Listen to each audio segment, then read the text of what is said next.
So in any business, there are the high points and the low points. And if you're in a bit of a low point, I think this episode is going to be for you. Today, we're going to go through 5 things we'd fix in any struggling business. We've all been there. We've had times when our business hasn't, been raking in millions of dollars, although it probably seems like it from the way that we make it out. But yeah, let's go through these 5 things. I'm Kayla Malss, and I am today with... Glenny James. Hey, I think it's a good one because it's at all times. So I always like to think your business is alive and breathing. It's an organism. So it moves in and out, it breathes. ASMR. And that means if you've got that bloody real estate on the side of the highway and it's got the old faded sign... Okay, you've got a good bit of real, because this is what I did when I had my financial advice business. The side of the building was next to a block of land on one of the busiest roads on the coast, right? Like a billboard on a building, did you have? Yep. And so I got the sign company to put in a track or runner that I could get like probably, 2 meters by, I think it was like 8 meters, like a big roller of like canvas sign or something like, with like a, plastic sign. Yeah. Just something disposable. Yep. And every couple of months, I would put a fresh sign up advertising. Because the business is alive and moving. And what happens if it was the same sign, regulars who drive past will just always see the same thing and then you glaze over it. Yeah. But what if there was a new promotion or sign every couple of months? It's funny. Like I do the exact same thing in my business with meta advertising. If you see the same ad over and over again, we're constantly changing our creatives and stuff. So same thing, just digital. Yeah, and that's because, and that was a very analog thing that I did, sign on the side of the road. A business is breathing and we always need to assess the business, health check, what's going on. And we've got 5 ideas. And look, there might be some more ideas come up as we kind of discuss this. But as you said, my name is Glen James. Let's do a podcast.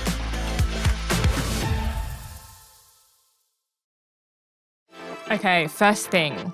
And I think I'm going to say this until I'm blue in the face on this podcast. So it's definitely not the first time that I've said this and it won't be the last.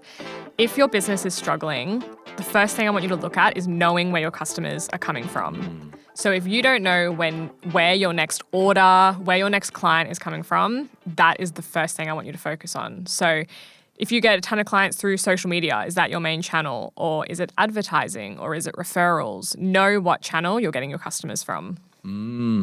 Yeah, because without customers, you ain't got a business. Nope. Because the basic premise of a business is to provide a product or service for more than it costs you to provide. And that gap is called profit. And that profit is, here's a reward for taking risk. Here is a reward for serving people well. Ta-da! And you're welcome, and that's the end of the podcast episode. I've been real, you've been Kayla.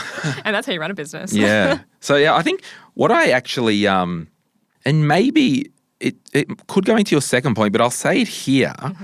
I want you to know not only where your customers are coming from, but what are your top 3 revenue pillars. So I know when I do my P&L, I look at it in the income line. It's like, it could be podcast ads, referral income, corporate speaking, online courses, book sales, all this crap. You might have 5 or 6 sources of revenue. What I want you to do is look at the top 3 and then look at where your energy is going in the business.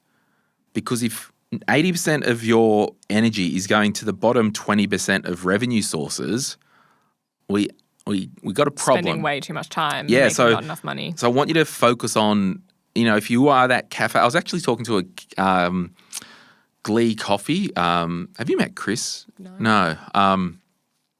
They're a wholesaler. Yep.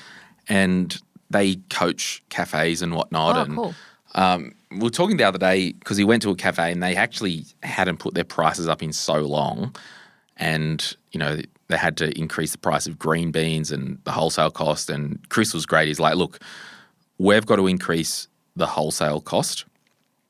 We're not going to rock up here today and do it all overnight.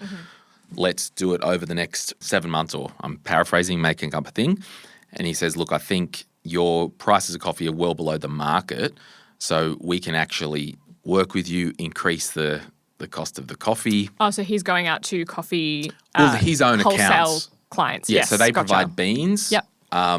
So they'll sit down and go, look, we've got to pass on this cost of coffee. Let's look at this. And the result was that over the next 8 months, if they follow the advice and work and slowly ratchet up the price to the market, quote unquote, the cafe would actually be net better off after the wholesale price increase. Yeah. And this kind of goes to the psychology of it and knowing what your key revenue pillars are. And I don't actually know the numbers, but go with me on the concept. They're like, look, the small coffee's X amount. We want you to take the large coffee to X amount.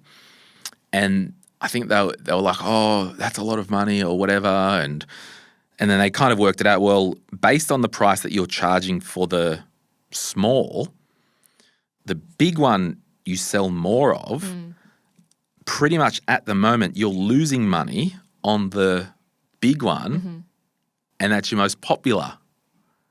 So why, like, at the end of the day, it was something like that. It was just looking at where that's the revenues. a really great service that they offer to work with their clients, because I think most suppliers in most industries would just rates going up. Yeah, but that's kind of your problem to deal with. Discussion with small business and boutique and actually giving a crap about your customers. Yeah, 100%. And actually knowing, I know this is a tangent, but whatever, it costs more to get a new client than keep an existing one. Yeah.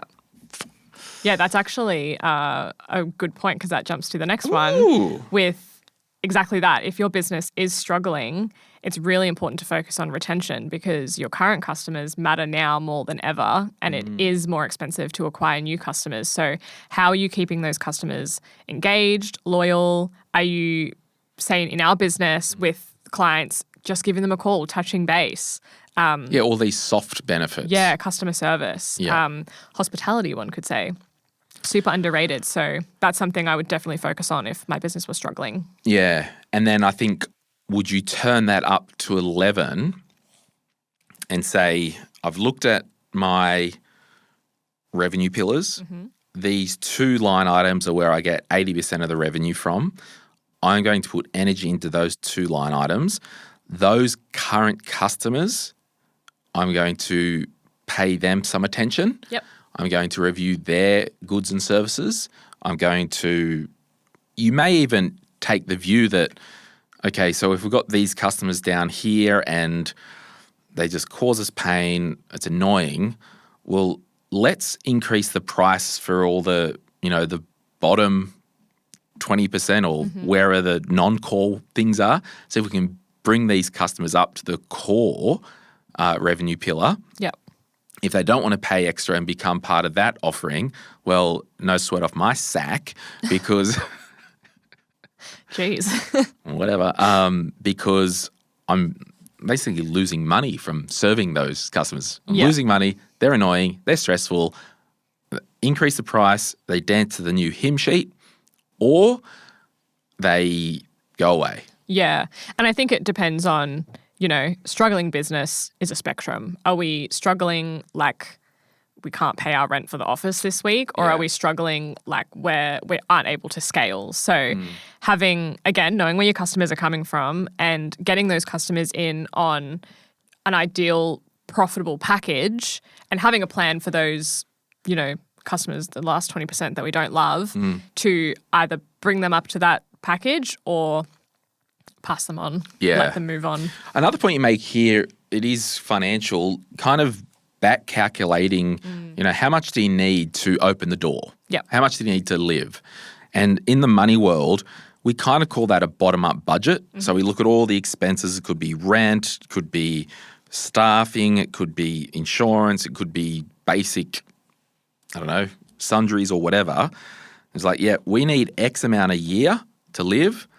let's then go back and work out exactly how much we need to make off each widget or service and just kind of reset that scenario. Yeah, exactly. And knowing how much you need to live can then start other conversations on our packages aren't priced correctly, we're spending too much time delivering these packages, our products aren't priced properly, or we need to revamp operations to be more efficient so then we can make enough to keep the doors open. Yeah, and in the Glen James Business Plan online course, I dig into, we look at the revenue pillars and then we look at the expense pillars.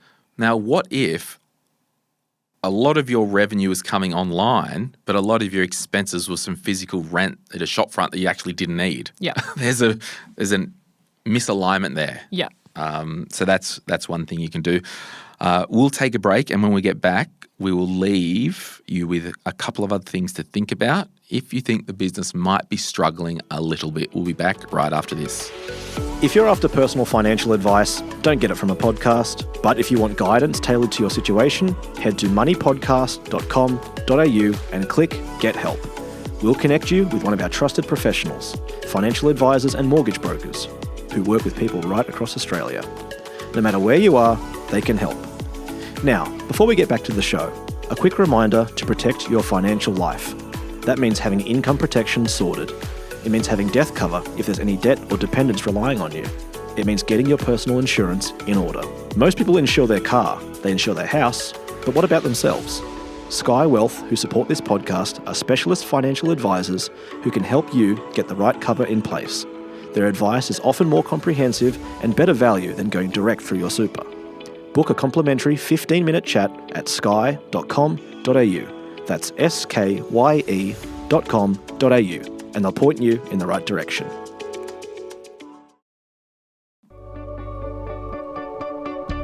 Go for it. We're back. We're back. So this is one that Glen has written down, point 4. Did it make sense to you? It did, yeah. But as you were typing it, we're on a Google Doc, by the way, so Yeah. I can see him typing along. I was thinking, what is he saying? But once I read the sentence, I got it. So be honest with yourself. Are you a painting contractor on the Titanic? And what did you mean by that? So I literally meant, the ship's going down. Why are you focusing all your energy painting deck chairs on the Titanic or rearranging them? Yeah. I kind of, this is in the back of my mind with my business. Ad revenue, where we get a lot of our money from, it's kind of going down. Yeah. So to a point, I am rearranging or deck chairs on the Titanic a little bit. So I've got to adapt and change my business model more so. Yeah. Because I can't rely on the ad rev being there. 3-4 years ago, when we did our national tours with marketing money and stuff, I could call a couple of companies, get a couple $100,000 from each company to sponsor a national tour. Yeah. No chance now. Haven't been able to do that for years. So yeah, printing money 3-4 years ago. Now, I wouldn't do a national tour before without making at least $150,000 profit for the 6 weeks. Yeah. Because I'm just like, not doing it, too much effort. Now I'll do it and I'll run it at even. Like I'm doing it more now as For the fun. I want to get out there, I want to see our audience, but this is not a revenue pillar like it was 5 years ago. Yep. So yeah, it's very interesting. So in your business, the product, the service, are you a house cleaner that is vacuuming and mopping, where a lot of people now are getting RoboVax? The context of that is that we actually both got RoboVax really We did. recently. Yeah. I got to name mine. So how are you adapting to the new world? And everything's coming thick and fast. Because it doesn't mean that you have to jump ship. Like the Titanic is going down whether you like it or not. But what's a good analogy here? There's a way you can create a lifeboat or something. In my business, in 2020 when COVID hit, my agency was, I would probably say 90% hospitality clients. All of our eggs were in the hospitality basket, and that basket went up in flames in 2020. So that was a big lesson that we had to pivot and broaden our industries and the clients that we work with. And since then, we have now worked with childcare, real estate, construction, marine clients, and now I can sleep better at night knowing that we're not reliant on the success of one industry. Yeah, and I'm like exactly the same. I'm pivoting my business a little bit now. I've got the studio where it's exactly that. I'm not going to worry about being the general contractor for the Titanic. I'm going to sell life vests. Yeah. And so now, this studio I rent out, I've got 2 customers at the moment that pay to come to the studio. And I'm talking with another 2. And that's kind of that thing. It's like, well, during a gold mine, I'm not worrying about finding gold. I'm going to be selling gold pans. Have you heard of that? Good analogy. Yeah. So it's like, how do you supply the equipment for the industry so you're not actually at the gold base? Yeah, and that's probably something that as a business owner you always have to be in front of, regardless of if your business is struggling. Actually, probably if your business is at its peak, it's probably time to start thinking about what's next. This is it. I think what you should at all times, and I've tried to do this as well, in your business, we know things are moving, can you own the thing that's going to replace you? Does that make sense? Can you own ChatGPT? Yeah. Well, no, but you can leverage it and use it as a tool. So for example, a lot of big shopping centres, they might have 2 pharmacies. Yeah. One at each end, for example. Okay. Or a strip mall. There's a lot of pharmacists that will own both of them under different brands. Yeah. And that's kind of what I've tried to do as well. We've got the Financially Fierce podcast. It's another money podcast. It could be seen as competition. Well, I may as well try and own the competition. Yeah, that makes sense. And like the chemists on both sides of the street, or it's same audience, but it's competition. Sub audiences, I guess. Yeah, may as well own them, or can in your business. And this is kind of, fixed to suggest in a struggling business. Can you create that thing that will replace you? Maybe you go, all right, we're going to do a low cost offering from now. Yeah. And try and get that. Or, okay, we've got to pivot to premium, the house cleaner. Well, we know that we're going to stop getting work. Because I was even thinking with my house cleaner, I'm like, I'll get a RoboVac to do the floors. I'm happy to clean the ensuite and bathroom. It'll take me 10 minutes. So, how do you pivot as that thing when everything's coming thick and fast? And, podcasts, for example, everyone's got a podcast. I feel ashamed when people say, what do you do? Oh, I'm a podcaster. Enough of that. No, because everyone's got a podcast now. I host a money show. So you host a business show. Okay. Yeah. Yeah, I feel like I'm still coming to terms with your host and co-host thing as well. That's something, how you don't like me referring to myself as a co-host. No, you're not, because we're equal. We're equal hosts. Yeah. You host This Is Business. Yeah. The business show. A business show. Yeah. Not a podcast. No. But I'm stoked to host a podcast. You should be stoked to host a podcast. Yeah, maybe I'm just in this world too much. All right. My last point that I added, we'll recap the points here. First one, know where your customers are coming from. 2, know how much you need to make, so that we talked about, like, let's do a bottom-up budget. 3, customer service. Your current customers matter more than ever. Like, get out there. Get. And 4, you've got to be honest with yourself. Are you excited to get this new job painting the Titanic? On a sinking ship. What are we doing here? And my last point, it could be there is non-alignment with your business partner. I was in a business once. It was kind of struggling. And when we stepped back, I was not in alignment with the business partner. Different life stages, life ages, goals. Yeah. And that was a big thing for me. That was causing struggling. I would even say one step further, if you employ people, have you got the right people in the right roles? Yep. You stole the words out of my mouth. Really? I was going to say that if you're a solopreneur, are you misaligned with your team? Yeah. Are you on a different playing field than your team is? that might mean you don't have the right team, or it might mean you just need to bring the team together and all get on the same page. Well.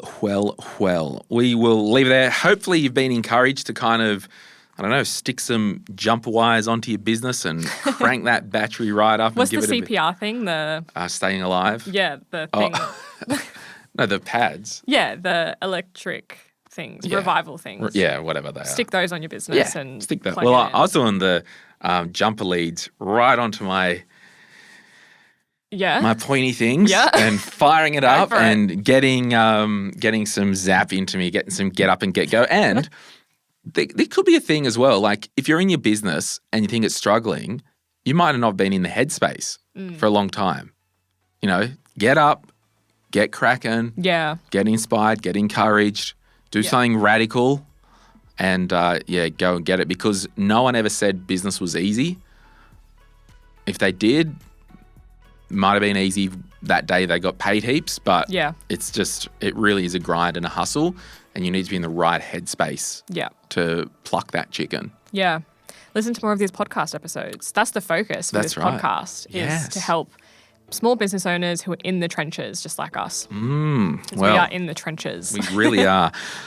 My name is Glen James. You are? Kayla Malss. And you can find Kayla via the link in the description, comments, show notes, all that stuff. She's got an Instagram @by KaylaMalss. That's it. Give her a follow, give her a like, all that stuff. We'll see you soon. Bye. Bye. Any advice is general financial advice only, which does not take into account your objectives, financial situation, or needs. Because of that, you should consider if the advice is appropriate to you and your needs before acting on the information. If you do choose to buy a financial product, read the product disclosure statement, PDS, and target market determination, TMD, and obtain appropriate financial advice tailored to your needs. Simo Interactive Pty Ltd, the publisher of this podcast, and Glen James are authorised representatives of Money Sherpa Pty Ltd, which holds financial services license 451289. Opinions or comments from any guests on the podcast are theirs and not those of the host or the publisher or their respective license holders.